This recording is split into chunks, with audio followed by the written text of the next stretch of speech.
The truth will always prevail, really. Mm. What's coming up as I'm sitting here closing my eyes is like the ripple that I'm creating in the world. I get really emotional seeing and bringing a new frequency of what gender actually means.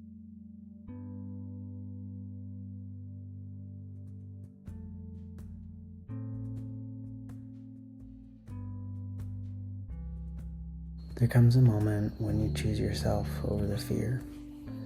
The Wings of Liberation amulet isn't just jewelry, it's your armor and a reminder that you were born to rise. The sky is yours. Claim it at nakedearth.art. All right, welcome to the Naked Earth podcast. Today we have an awesome person. His name is A, and he's a philosopher, a guide on a mission to help people embody their most liberated versions of themselves. I met A a few months ago, just super inspired by their work and how they are talking about this gender conversation. So, A, welcome to the podcast, and I'd love for you to share a little bit about yourself. Yes, hello everybody, and thank you for having me, Leo. My name is A, my last name is Pariera, my pronouns are he, they. I'm a philosopher, guide, I'm a movement leader. I'm on a mission to liberate humanity from the binaries, from the beliefs and the systems that are keeping us all away from our truth. For the last 8 years of my life personally, I've devoted my life to deconstructing the programming the world fed me, and for the last 4 years, I have been guiding people to do the same exact thing. Beautiful. And I think you do an amazing job at it. Some of the things that you talk about and share in your work is what's the word? Transcendental and evolved.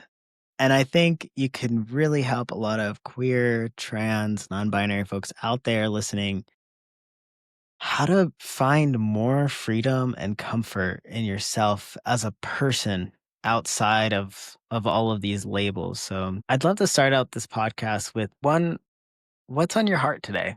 And how are you feeling? Yeah. I think what's on my heart that just came up when you said that is yeah, that transcended view feels like really strong in my heart because that's like the heart of the work to get to that liberated perspective that I've been able to reach in myself and that higher way of seeing life and higher way of seeing this identity and self and all the things around us. It comes from the deconstruction. Every layer that I was willing to pull back a little bit more, I was willing to see it a little bit higher. And the more liberated you get and the further you get away from the systematic way of seeing things or the survival way of seeing things, the more unknown that you're tapping into. And so it's a willingness to walk that path with divine, to walk that path as a transcended being instead of, just a survival self that we all come here with.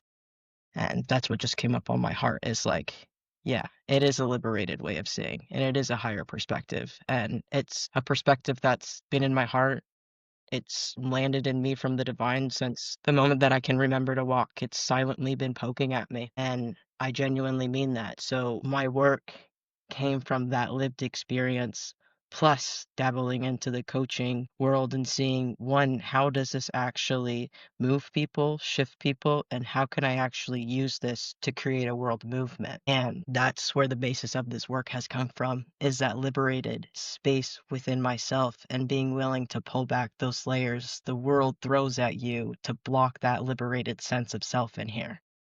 That's really what's on my heart today, is this big mission and finding more language every day to share it with people, finding more connections like this that actually receive the higher way of seeing things as well. Yeah, I'm on a mission right now to get this out to everybody and anybody as quickly as possible. I've really been doing it for 8 years. I'm only 29 years old, and every day I wake up, I'm like, I got 60 years to go, 70 years to go. Let's do this. How many hours Yes. is that? Let's go. Like, countdown. I'm on a mission here. It's what it feels like every day. So that's what's on my heart, is to share this with all of you, answer your questions, to expose where this comes from, why I do it, the integrity behind it, the clarity behind it, the lived experience, and also the results that I've walked next to my clients with, if we want to explore that as well. Yeah, definitely. You're one of the most mission led people I have met in a really long time, and it's very refreshing. So, for the people listening, can you share with me what is your mission? My mission that I've known since I started was very vague. When I started, I said, I'm going to change the world. We all say that. Then, as I got into my own deconstruction journey, asking and challenging my own beliefs and replacing them with what was true to me, I started to learn the further that I could go, the further I could take other people. So then this journey did start becoming much more integrity based than being a polished image that I could help you heal. So it just became much deeper than I realized when I started. So then my mission statement became self healing is world healing. And that is my mission statement right now and probably forever. It might develop, it might, expand a little bit, but that one's really stuck with me because that is the movement here.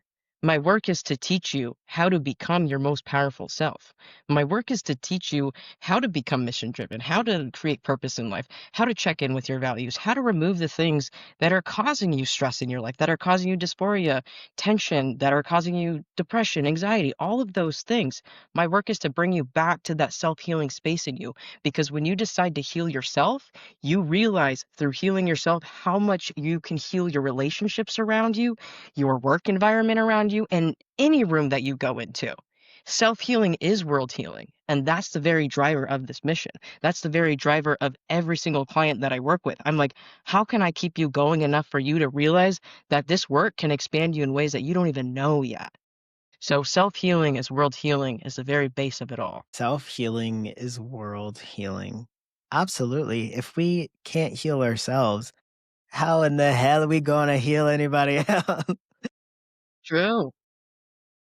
And then even, like, you can like, I can take that to, like, how can we have people out there talking about a gender conversation that haven't even been willing to explore their gender in the first place? The only people that should be out there speaking about gender are the people that are actually exploring the gender. That makes sense. And that's integrity right there, and that's, in a sense, like, self-healing is world healing because it's showing and sharing the world what I've discovered through this, and, like, what Mhm. you could possibly discover too. Maybe not everybody, but some people.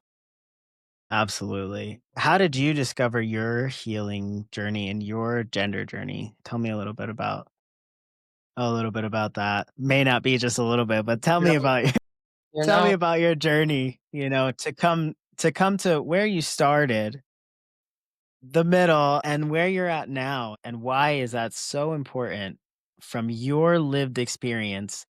How is that helping people? Where do I even start? Let's start with you shared with me a little bit before, but I believe you started transitioning in college, right? And that what led you kind of up to that your first transition. Yes. Okay. So we'll go way back and kind of start there because, yeah, this person you're seeing right now, this movement you see right now, the business you see right now, it was genuinely built from a 1% day to day improvement. It wasn't an overnight thing. It wasn't like a big shebang. It was like, I let me start all the way through so that you can understand what I mean here is okay, so when I was 16 years old, I had cut my hair short. I was ready to come out of the closet as a lesbian. Like I was just ready for that. Like I knew that I couldn't hold it in anymore, but I was so afraid to share that truth with the world, even though I had an accepting family, open community, very affirming family as well. Like I shouldn't have been afraid, but it was the societal scripts that made me afraid because when I would go onto Google and say like what does it mean to like girls and be like, "Yeah, this is sinful." All these things would come up and I was, 13, 14, 15, 16 researching those things. Imagine the impact that has on a youth individual as they're trying to, understand who they are. And so that's the scripts I took on. So I waited until my 16th birthday to come out of the closet because in my mind I believed that nobody could hate me on my birthday, nobody could reject me, and all of those things, and that's the sad thought that I had to wait till my birthday to come out because I thought that that means that nobody could, like, kinda throw me to the side. It's Mm. sad looking back now, but that's the way it worked, and anyways, came out of the closet, my mom was like, "Really?" Like, I didn't know, and my sister's like, She had no idea. Yeah, like, no, they were joking. They were like, huh. They're like, you didn't even need to tell us. Like, we already knew this.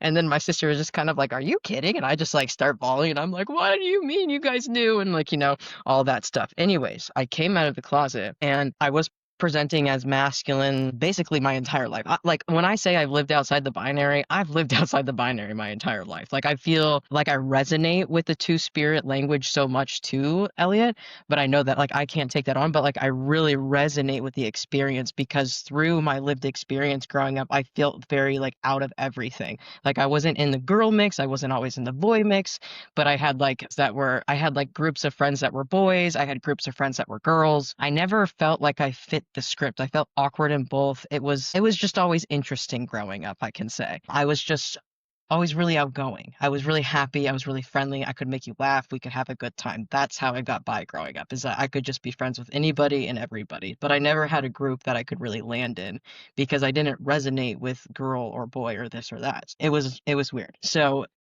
considering all of that internally, even though I had come out, I was hating myself. I was shaming myself. I hated everything about being a lesbian. I hated everything about just the gay culture because I knew how people saw it. I knew what the bias was, and because of that, it made me shame myself for so long. And unfortunately, when I was a senior in high school, one of my best friends that we grew up going to each other's houses every single day, playing video games, the whole shebang. Would have never known this guy was sad, depressed, or even felt any of the ways that he did before he left us. Because unfortunately, my best friend, when I was 18 years old, committed suicide. And that was a really big wake up call, my first wake up call in my life. It was one, my first death I had experienced. Two, it was a suicide and a very unexpected suicide. So I was like, how does this happen? Why does this happen? How does somebody suffer so much and just go like that overnight? So I was really contemplating those bigger life questions when my friend had passed. I grieved hard for his experience. I did not handle it well whatsoever. I got into partying from that moment. So I got into drugs. I got into drinking. I got into smoking weed all the time. I just was really depressed and sad. And I couldn't do anything for a long time. And it got so bad that my tonsils had got an abscess in like my lungs, like all over, that I actually had to get my tonsils removed. And the doctor even claimed that that is from grief. That was from grieving so hard. Your Wow. body could not handle the emotions that you were experiencing. So when I had to get my tonsils removed from that hard grief I was experiencing, that was like my second wake up call. And at that point, I had told all my college soccer scholarships, nope, not going. I'm staying home. I lost my friend. I'm going to go be a depressed person the rest of my life and lock myself in this room. That's how I felt. Got the tonsils out, looked at my mom. It was like a month before college had started for training. And I was like, you know what? I'm going to pick this college and we're going. I'm just going to do it. I'm just going to turn away. I'm not even just going to look back and I'm going to go try it. And I did. I left everything and I went to play soccer at Walla Walla Community College. It was in Washington because I didn't want to go out of state because I didn't know like where I was and if I was ready for it, but I was willing to try it out. So I went in state and I went to the other side of the state, played soccer. I only ended up lasting for one season. I played really well. I loved the school. I got really good grades, but me and the coach did not get along at all. We just were butting heads. College coaches can be something else. I'll just say that. It was a lot, and I was just over it by that point and ready to leave. So I said, you know what? Like, I don't even want to return next year. I know I signed a contract to stay here, but like, is there any way out of this? And me and him just both did not get along so much. He was like, you know what? You can have a free pass. You can go home. Don't Wow. worry about anything else. We're good to go. Just return your like uniform stuff. And that was it. So luckily I was able to leave. I went back home and, that gave me a break from, the college scene, the party scene, the constant drinking, studying, soccer. Like it was nonstop. And then I got back home, got a break from all of that. Then my girlfriend at the time that I was dating, we were long distance, but I came back home. And when I came back home and we were together, unfortunately, just a few weeks later, her mom had passed unexpectedly. I can't remember what she had. She had some kind of disease growing up, and we weren't expecting it. Got a call in the middle of the night when my ex-girlfriend was at my home that her mother is gone. Mm, I did what I needed to do to help this girl in front of me for those years. so much grief. So much grief, and this Yeah. girl had so much traumatic family history. To lose her mom was to lose everything. The people that were around her, that were her family, weren't safe. So me and my family had to actually take her in as our own. So coming out of my own grief, stepping away from college, and then stepping right back in to helping somebody grieve until they can be done with high school. That was that next phase of my life. Mhm. Then getting out of that phase into my life, moving out with this girlfriend, she had gotten her cheerleading scholarship that she was happy to go to, and that's when I could start building a life away from home. But I had a lot on my plate, as everything I told you today, and that's when I looked in the mirror and said, "I'm trans, and I think I'm ready to transition." And I couldn't wait. I didn't know what it meant, so I started to do the researching. I looked up transgender, what does it mean, dysphoria. I found a transgender local group as soon as I could. I started attending those as soon as I could. I started to go by Hunter. I started to go by he, him as soon as I could, as soon as we got into our new house that was away from my childhood home, and just started to really rapidly and really quickly make these changes. And it wasn't to find alignment in myself at the time, it was to escape the reality that I was living in at the time. Mhm. It was a thought that if I transition now, then I could escape all this inner darkness. If I could Mm. transition now, this might solve all of the problems that I'm experiencing with it.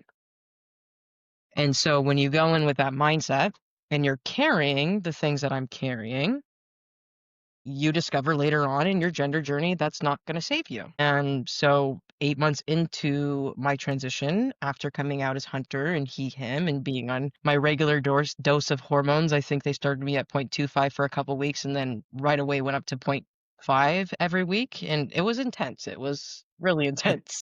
it's a lot, especially, like, dealing with all of that grief and then being, testosterone. It's like the testosterone, especially in the beginning, it's like totally changes your relationship to emotions and feeling and processing. Because like, the masculine processes and feels emotions way differently than the feminine does, and I imagine too, it kinda probably just created this, like, friction inside of you where it's like you wanted to be yourself, and you wanted to be this, expression clearly because you still, now in the present, you are still a trans man and identifying as he, him, and they. And being in that space, I imagine it must have been really difficult inside of you to, it's two different healing journeys, you got like the transition journey and you've got the grief journey. So tell me more about what happened once you decided that you kind of wanted to go back and detransition. Yeah, it was one of the hardest moments of my life. That was a really silent moment I had with myself, and I thought I'd never get to the point that my friend got, but I had gotten to that point of like, this might be it. Like, what do I do from here kind of thing? Like you don't hear stories of people going back and like what does that mean? And things like that. And like if I choose this, do I have to be Amber and she her the rest of my life? And all of the and like, so many thoughts and just like thoughts about like wanting to kill myself, really, just point blank, like, no censorship, like, I wanted to kill myself in that moment. I was in the mirror and it's like, I gave myself 2 options and I said, "Dude, you could go and you could just do that, or you could do another thing, and instead of committing suicide, you could maybe commit to yourself for the first time, because you haven't done that." You've been serving everybody and anybody outside of you these last few years, and nobody's fault for that, but maybe it's time that you commit to yourself. Because at that point when I was detransitioning, I still stayed true to this belief that I was carrying, that I felt I was getting further away from my truth the more I was on hormone treatment. One, because of the grief I was carrying. Two, because the specialists and therapists at the time weren't seeing all of the other things that I was telling them and asking them questions about. All they wanted to see was the gender thing. I That's all they understand. wanted to see. So I felt very unseen, I felt very unrecognized, and I felt really in the darkest place of my life, really far away from my truth. Then the girlfriend I was dating at the time, she wanted to break up. She didn't want to date a trans man. So there's another layer of like, I can't date a trans man. That's gross. What does that mean? You know, Mm, and then I'm just like, okay, this is it. I think God divine's putting me in this corner. I'm choosing myself. And from that moment forward, that was the point of no return for me. That's where this journey started, is when the detransition started. But I can't say that I dove right into self-help when I detransitioned right away. I coped hard for a year to about a year and a half with alcohol and a lot of alcohol. Like I'm talking like maybe a bottle a day, maybe a couple bottles a day just to get by, just to get through the feelings. I did what I wow. needed to do. I found after I dropped, that life I created for 8 months of being hunter, I dropped it all behind me. I had to go create another life and go find my sense of belonging and community again. And the way that I did that is I moved back home and I became friends with all my survival friends again. I became friends with all the ones that I was partying with again. So then I felt accepted there. I felt welcome there. I hung out with them every single day. They wanted me happy. They wanted to have a good time, but they also didn't know how to meet me with the gender stuff. So everybody and anybody around me, one, the gender specialists don't really understand detransition and like how to help somebody through that process. Two, my family and everybody else around me doesn't know that either. So I'm stuck to myself. You know what I mean? Like I'm grieving through this. Going inside through this. So for that year to like year and a half, it was really hard. I was asking myself like, what does this mean and what do I make of this? And I was Hmm. just so hyper focused on, seeing myself in a loving lens. And it took a lot of time for me to get there. And when I said at the beginning of this conversation, like it was the 1% every single day and every single moment that accumulated over all of these years that has put me into the place that I'm in today. Even back then when I was detransitioning and drinking, I would go home and say, "Why am I drinking? I don't want to drink." We get to that place. Like I'm doing these things I don't want to do anymore, and I can consciously say that, but I'm still going out every single night and doing it, and then coming back home and asking myself why I'm doing it. So I was in that headspace going back and forth for a long, long time. And then finally, the next girl who had come into my life, she was kind of like a new light, a new perspective in a sense of like, why are you hanging out with these people? They don't care about you. Are you gonna get your life together? Because nobody wants to babysit you. And like this Wow. new girl came out, and but She whipped she you was into shape. Russian, and she was raised around alcoholics. So she understood what alcoholism looked like and addiction looked like. I don't grow up from that in my family. So I don't know what that actually looks like on the outside. But I heard Glenn and Doyle once in a podcast say when she was drinking super hard, she asked herself the question, it's not about what you drink, it's how you drink. And it was how I was drinking back then. I was drinking the pain away. Like it was, I couldn't just have one shot. One shot led to blacking out every time. Mm, And it was just yeah. uncontrollable because I was coping. And so when this girl, the next girl came into my life, put this mirror up and said, I'm not going to stay around you if you're doing these things. And that was like kind of a new standard for me of like, why am I allowing myself to do these things? And so when I got into this new relationship, that is really when I started to really step away from drinking, really step away from drugs, really step around from influences that weren't helping me, that weren't serving me, step away from relationships. I really isolated myself for a little while. This was getting close to COVID time. So I isolated myself even before, it was like actually right before COVID. I started to kind of isolate myself. I started to get back into college. I was going to school again, taking psychology, neuroscience, all kinds of stuff about like, I love the brain and like stuff. So I was just taking classes for that. And I was going to school and I was exercising. I had an awesome job at the time working at a physical therapy clinic because I wanted to be a physical therapist before coaching and all that stuff.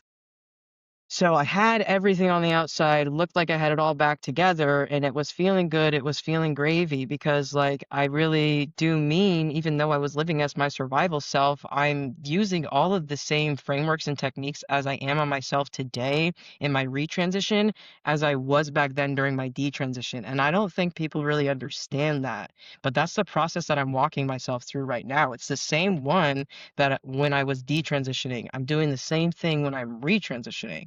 But I did this process with my survival self. So when I did get to that state of feeling good and having everything together on the outside again, Like, I was loving myself as Amber. I was loving her as a masculine female. I was proud of the progress that I was making and how I was feeling and all of those things. So I wasn't faking it on the outside. The only thing is, through this whole process of detransitioning and becoming Amber again and that masculine lesbian, is what I realized that us humans can be so good at doing sometimes is not actually getting out of survival and into truth. Sometimes we accidentally, unconsciously just start perfecting the survival self with a brand new cage and a brand new cage and a brand new fucking cage every single time until you realize there's a truth waiting to come outside of that cage underneath it all. So that's kind of like how it's been this whole process. Is like you can see how when I transitioned, I went to Hunter and then detransition went to my party group. And then when I went from my party group, I went to my self-help guru stage. And then when I went from my self-help guru stage, then I found my wife and then I moved to Canada and really moved away from home and started to really deconstruct all of those communities and belongings and then asking myself bigger questions and then settling into a really healthy marriage and putting in all that work and then also becoming a parent and handling all of my parent wounds as well and just I've just been doing deep work for all of these 8 years and been willing to go deeper to the point that the only thing left was my truth that I had to sit with and say, okay, well, now what are you going to do? You spent all these 8 years with this mask and you've been doing a lot of work, but like, you got this truth. And so my retransition now, it's really just an evolution and an accumulation of these last 8 years. It's not a restart. It's not a backwards. It's a step deeper and into more. And it's my final evolution into my highest self, whatever that means. I know this whole life experience, whatever form, pronoun, name I've had on the outside, I've been a masculine soul the whole time. That's just how I know. Yeah, very well said. Like, I think a really big part of your medicine is that like acceptance and love that you had for Amber. Mhm. And now that love that you're still carrying through, because I think that's something that really piques my interest with your work is, I have a very similar transition. Like I didn't detransition, but I never went back to Viviana and she, her.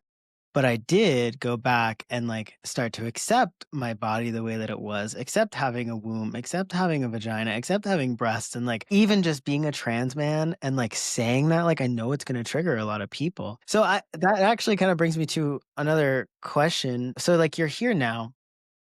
Now you're you've gone through this work, you've transitioned, you've gone through the grief, you've gone through the reestablishing and continuation of this constant reflection of yourself and this constant just bettering yourself 1% every day. That's all we really can do as humans. And something that I've noticed from your work that I would love to talk about is that you've received a lot of pushback from the trans and queer community. Can you speak a little bit about that and what you've received and kind of how it's affected you and why you think you've gotten so much pushback? Yeah, I think the biggest reason that I've gotten so much pushback from the messages that I've received and just the energy that I've really received from those people sending it as well is I think there's a misunderstanding when people come across my page and work just because I'm a transgender individual. They assume that my page is speaking to transgender experience and queer experience when in actuality, the whole purpose of my work, it's human work. It's for humanity. So when I say terms like dysphoria, I'm not speaking to the mainstream understanding of dysphoria. I don't believe dysphoria is a transgender experience. I do believe it's a human experience, and I believe that we do humanity a disservice the longer we say it's a trans experience and not a human experience. So I think the biggest misunderstanding when people come to my work and page is that they believe that I'm projecting my one transgender experience to be the holy and all knowing transgender experience of everybody. And everybody must experience it this way. And that you can heal your dysphoria with belief work and going to therapy. Some people can. That is true. Others, they cannot and need physical changes to complete that for them, and that is okay. And that is where my work is coming from, is like that journey that I've been on.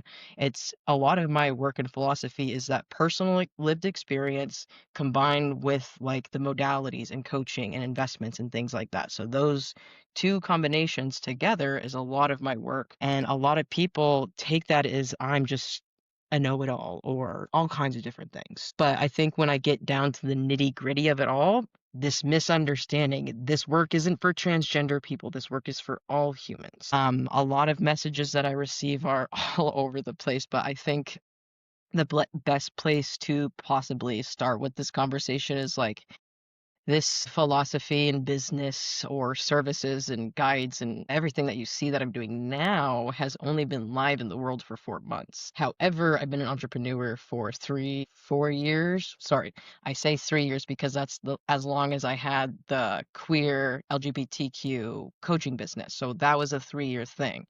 I shut that completely down before reopening what I'm doing now. And I had like kind of like almost a year gap to like deconstruct how I was leading and doing all of that to come out with this. So going back to when I started 4 months of this fresh road, the trans community was all over it. They couldn't understand it. They wanted me to take it down. I think a really big trigger for a lot of people is the word detransition. A lot of people do not want me to use that word. A lot of people think that I'm actually using that word to get clout. A lot of people actually think I'm using that word for marketing tactics and all those kinds of things rather than just being a genuine soul that has actually experienced a detransitioner's mindset and actually came out on the other side of it. And I think people have a hard time actually believing that because when they see A is a detransitioner, they assume I'm actually against the community rather than for the community. And that's not a personal, unique, one-off experience for me.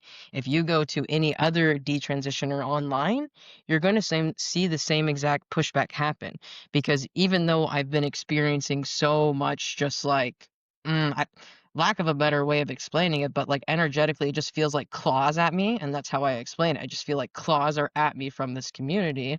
But when you go to other detransitioners page, you're going to see that same kind of attack come from the trans community to the detransitioner, whether they're like a right wing, like detransitioner totally against you, or if they're for you and want to help the trans community even more because now they have deeper empathy for you because they've had the experience. And so when I say I've experienced this pushback for 4 months, actually, I've been experiencing this pushback since I detransitioned. When I detransitioned, the support group that I was going to told me that I was a piece of shit and can't represent this community and that I was a disgrace to them and that all of these, I don't remember all the language because it's so far back, but like just all these different things. And it came up from time to time over years again, like and especially when I started to be more vocal online, launching my business 4 years ago, and I've been sharing my journey and my story publicly online for 4 years. And so 8 years, I started to receive the hate. But when I started to go online again and like speak to my story, I didn't receive a whole lot of hate because I was a detransitioner and a masculine lesbian. But then I came out as a trans man again this last year, and my social media has completely switched. I received so much just shit that I had never expected to receive just from facing my truth and actually following something that's going to make me happy for once. It was a complete mindfuck for me because I've been doing what I thought was best for the world and surviving, and then I wanted to do this thing for myself, and then it's like the whole world turned against me in that sense. And I know that's not true, but that's how it felt, right? And so it was really heavy, and it still is really heavy because the trans community is near and dear to my heart. The queer community is near and dear to my heart. Like this whole business started and movement started and mission started 4 years ago, really because I know that these communities are hurting. I know when I'm receiving these negative comments, pushback, hate, whatever you want to call it, it's coming from a hurt place in their soul. It's coming from a misunderstanding in their soul. So instead of pushing back or fighting back, I actually hold really gracious space for a lot of people that come into my spirit.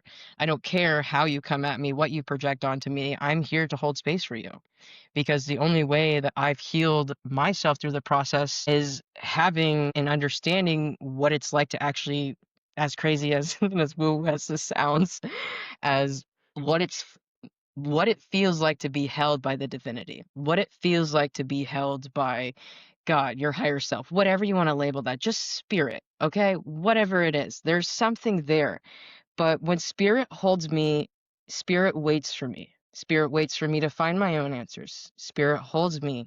Doesn't matter how angry or projecting I am, or why is this happening to me, or what does this mean, or all of these things. It's there and it's holding me. And through healing so closely with the divinity over the last year, that is the exact space that I hope to provide to the rest of the world, because I believe it's that soft space we need to land that can really crack people open. And I do know this to be true because I just got off of a call last night that I had spoke to you and Drew a couple of weeks ago. This therapist, mental health professional from New Zealand had reached out to me. One, they're a mental health professional. Two, they work with youth, trans youth. Three, they're also transgender themselves. They were very challenged by my work. They did not understand how I was using the term dysphoria. They were more concerned about the language rather than the messaging. So I got on a call with them yesterday, and it actually ended up being a really good call. We might not agree on everything, but we could sit there in discomfort and go back and ask each other hard questions. And for like just an example of the conversation we had, it was like they were trying to tell me that, they don't experience shame when it comes to gender. And I said, okay, if you don't want to talk about your shame when it comes to gender, you can't tell me you haven't had shame in any other area of your life. Nobody walks this earth shame free because that's the programming around us. We are all victims to the programming around us. So you can't sit here and tell me you haven't experienced shame. And then that's when they started to open up. They said, okay, you're right. I experienced shame in this way, that way, that way. And when you start to crack somebody open to say, no, wait, I do see something here in myself, then you can kind of hold space for them to say, okay, well, what else is under there? Right. And what else? And then you kind of help them gear it back and say, this is what I'm hearing from you. And this is the misunderstanding that we're having. And here's the bridge to help you understand that. And through that conversation and exchange, by the end of it, he completely understand what my work was about. And before getting on the call, he didn't want to use my resources. He didn't want to use my guides anymore.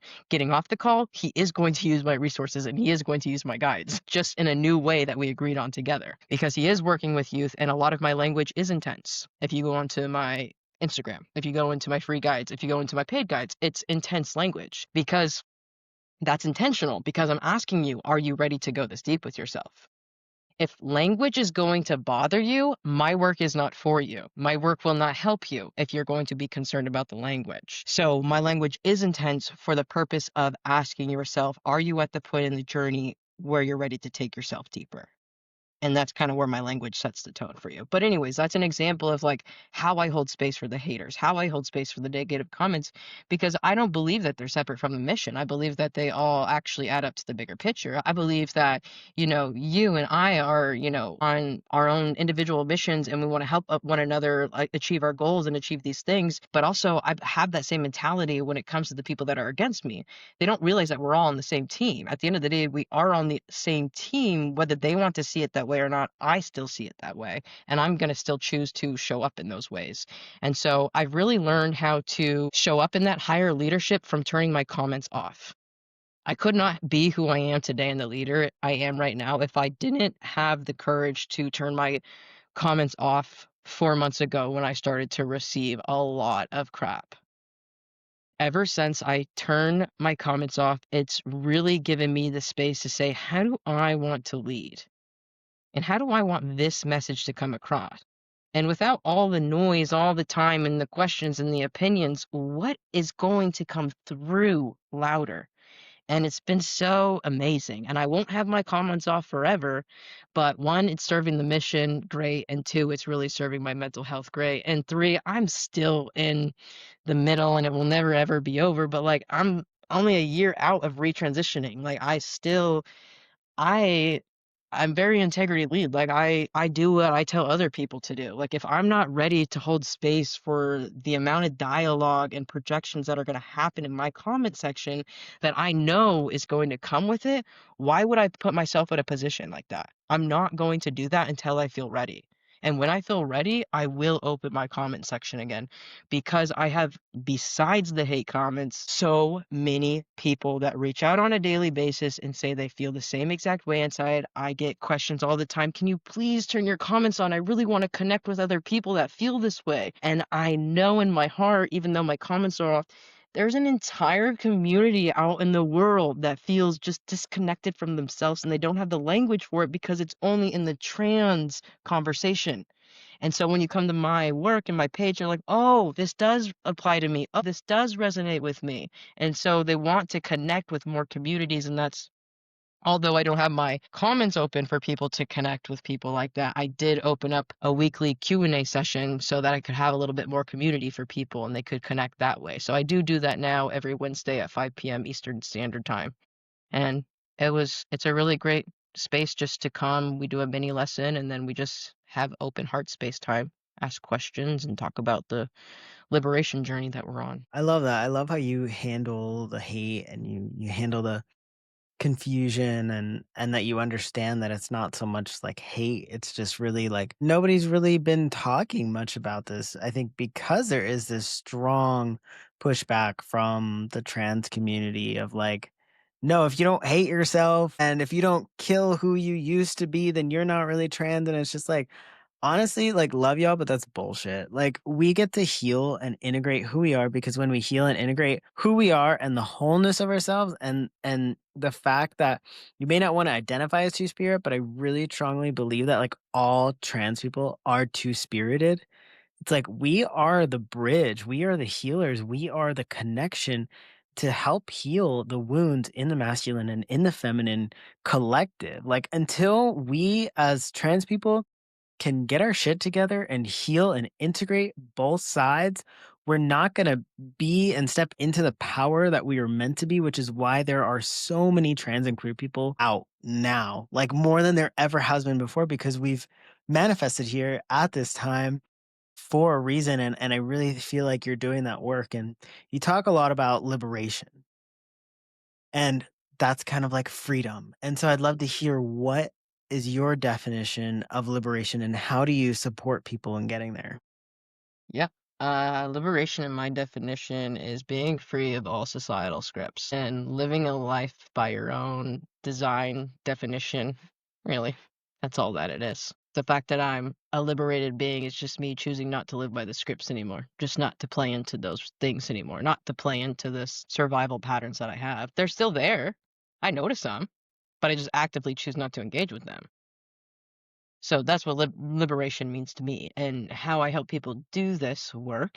I have a lot of self-taught guides out there right now, anywhere from free guides to paid guides. I have free ones. I have an $8 and $88 one that's a 60 days to unlearning the binary detox journal that I just released that one, and that's just asking you 60 questions to really unlearn the binary, to ask yourself the questions that will show you the invisible scripts that are like actually controlling your thoughts, emotions, choices, and daily actions and things like that. Then we can go deeper into the gender guide.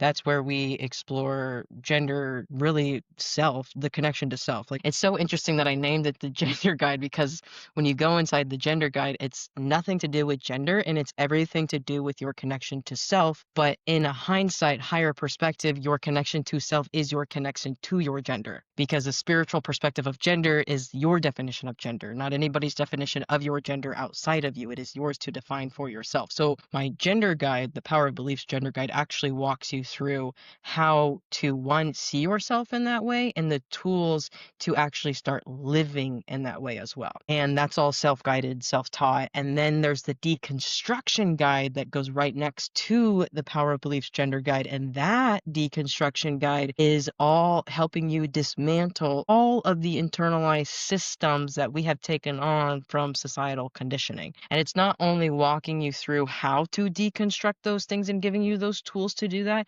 it's also giving you my witnessing framework as well, my witnessing method framework, which is not only how to witness other people, because you don't know how to witness other people in this framework and method that I'm offering you until you understand how to apply that framework and method to yourself. So The deconstruction guide walks you through all of that next to using the witnessing framework on yourself so that you can get enough training in yourself so that you could help witness other people through an evolution and transformation process so that you can hold a safer presence for somebody to actually do that.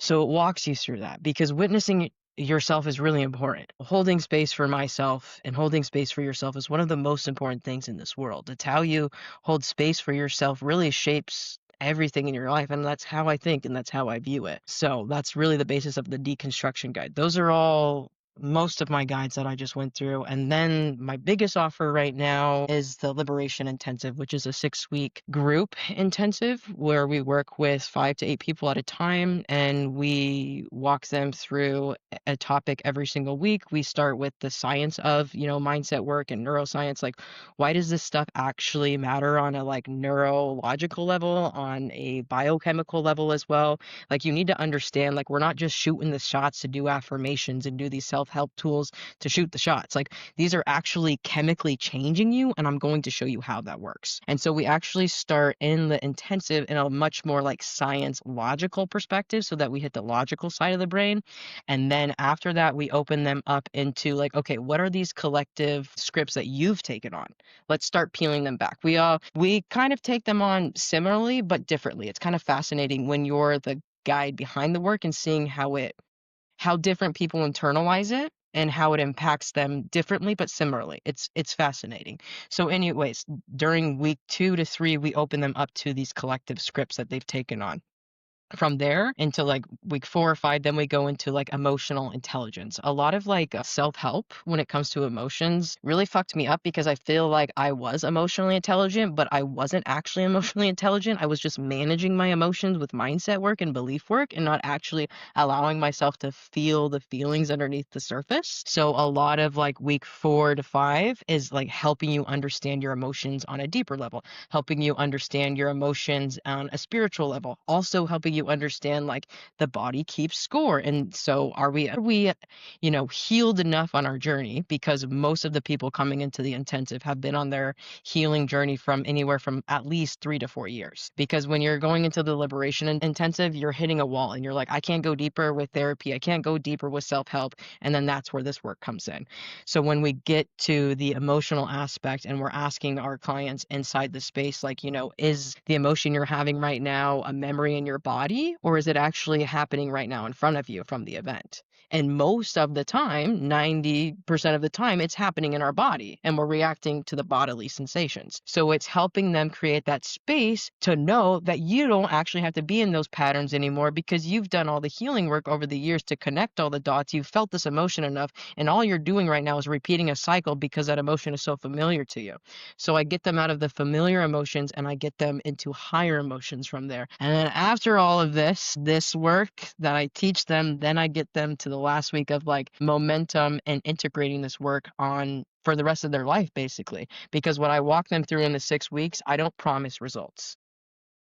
What I do promise is giving you a full liberation toolkit that you can implement the rest of your life to get you to where you want to be in yourself and to get you to where you want to be in your life to be happy and successful the way you want to be. And not kidding you, all the tools that I walk them through are all the tools that I walk myself through, and I rinse and repeat and I rinse and repeat all of these 8 years, and you just go deeper and you go deeper and you go deeper. And that's what the Liberation Intensive looks like. And we've had amazing results. I'm still actually trying to figure out like the right language, or not even the right language, but like even language in general for the shifts that I've created in these clients.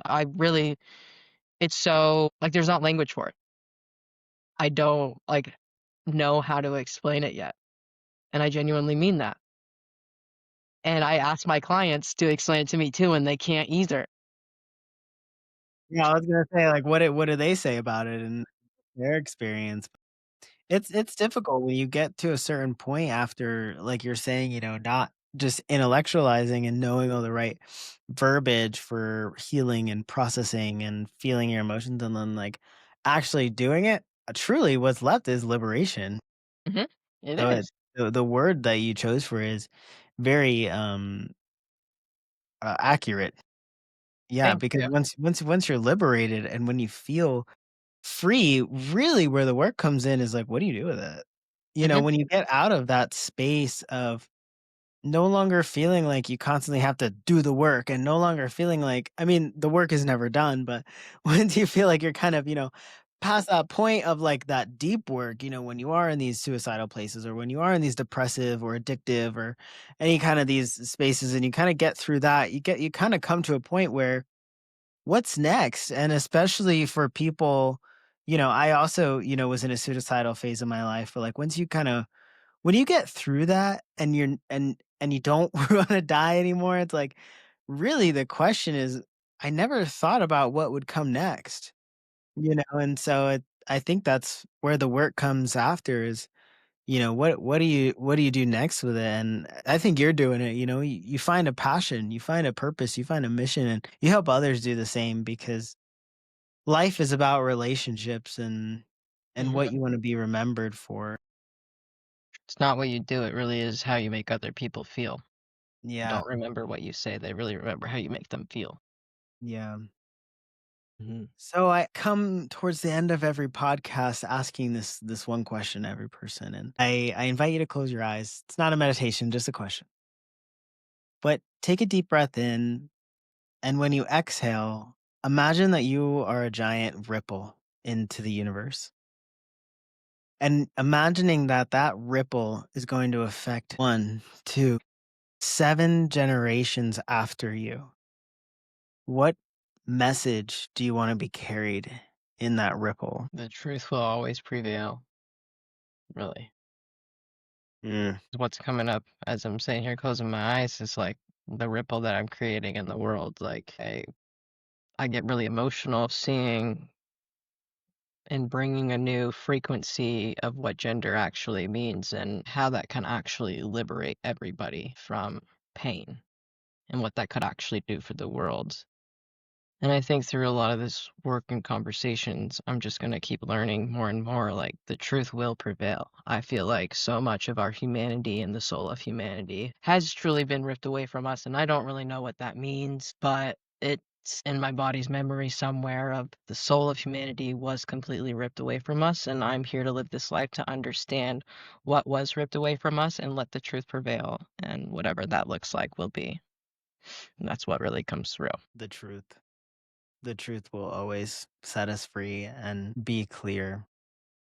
I really see you as a warrior of that truth. 'Cause it's sitting right there. That's the thing that I teach, like, your liberated self and the truth in the world is sitting right next to us. The saddest thing of all is everybody is so blind to what could be in this world. We're so consumed about how bad it is or what's wrong with it instead of asking ourselves, "What can we do to expand it?" Because the possibility is right within us and next to us at all times. It's not far from us. As far-fetched as that sounds, like, think about it. Like, racism was a long fight, and I know that's a big claim, but, like, when things and leaders come, they make shit happen, like Martin Luther King, and that's how I see this time again. How can we move people? How can we get them off their feet again? How can we get them to see the possibilities and choices that they can make that can add up to this bigger picture here? Mm, And that's also what I really deeply mean by the truth can prevail. It's right within you. It's a choice. It's an action. And it's a daily commitment. It's a devotion. And it's a way of living. mhm. Yeah, Martin Luther King didn't become Martin Luther King overnight. No.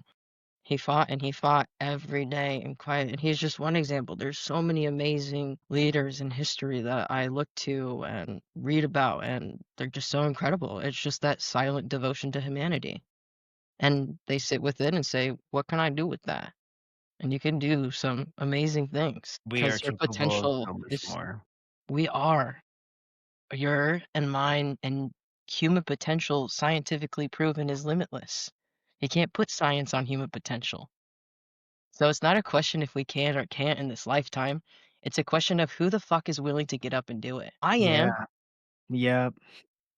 Yep. That's it. That's it. Are you willing to get up and do it? It's gonna be hard. It's gonna And be you have to do it fun.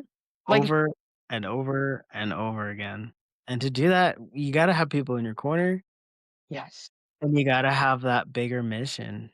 You gotta have that bigger mission, so is there anything any last message that you'd like to share with anybody that may be listening, maybe anybody, who knows who listens and who feels called to this, but any final messages to those beautiful ears out there? Yeah, I feel like my common one is always like, don't give up on yourself. And like, that's so cliche, but like, I really mean it when I say that. Like, the most important journey that you can ever endure in your lifetime or choose to take is the journey you choose to take with yourself. And if you choose to take that journey with yourself, the hardest step is one, starting it. And now the second hardest step once you start it is never stopping and never giving up on yourself until you get to the place you want to see in yourself and until you are leading the life that makes you happy and proud every single day to wake up to. Don't give up on that version of you because it is possible for each and every single one of you out there. It's just like I said, it's a willingness. Are you willing to get up and do the work every single day, no matter what that looks like? So I will leave you with one last thing. Be willing to fall forward. Be willing to look silly. Be willing to not know what you're doing. Be willing to walk into the unknown. Be willing to just, again, fall forward and let the journey shape you. Stop trying to force a journey and shape a journey. Let the journey shape you. That is the way it is meant to be. If I've learned anything in my 8 years of forcing a journey that wasn't supposed to happen, but I made it happen, I had to learn how to let go and let the journey shape me from here. So everything that I've shared with you today on this podcast, it's all coming from a greater place in my heart in this journey of like the divine saying, get out there and do this. And so if you start that journey and don't give up on yourself, that voice will get louder and louder every single day you decide to show up to the point it gets so loud that it doesn't leave you alone. And then you don't have a choice anymore. So that's my message for you. Don't give up on yourself and be willing to fall forward. It's worth it. Here we go. Beautiful messaging and beautiful story. Thank you so much for sharing it and being present here. And there's so much more to unfold. So where can people find you? Yeah, where can people find you? You can find me on Instagram, YouTube, TikTok, Substack, all same username across the board. This is A Pareira. We'll put it in the show notes, but Pariera, Pariera. Find that across all the platforms. And then if you want to reach out to me for any guide services or even speaking inquiries or anything like that, you can reach out to my email, which is apareira@primeyourmindset.com. And those are the best places to reach me right now. Social media, the best place right now is Instagram for sure. Perfect. We'll definitely write all that in the show notes so that you can copy and paste it, click the links, all the things. And I hope you all feel liberated today. Thank you for listening. Thank you for being here. And here's to the next day.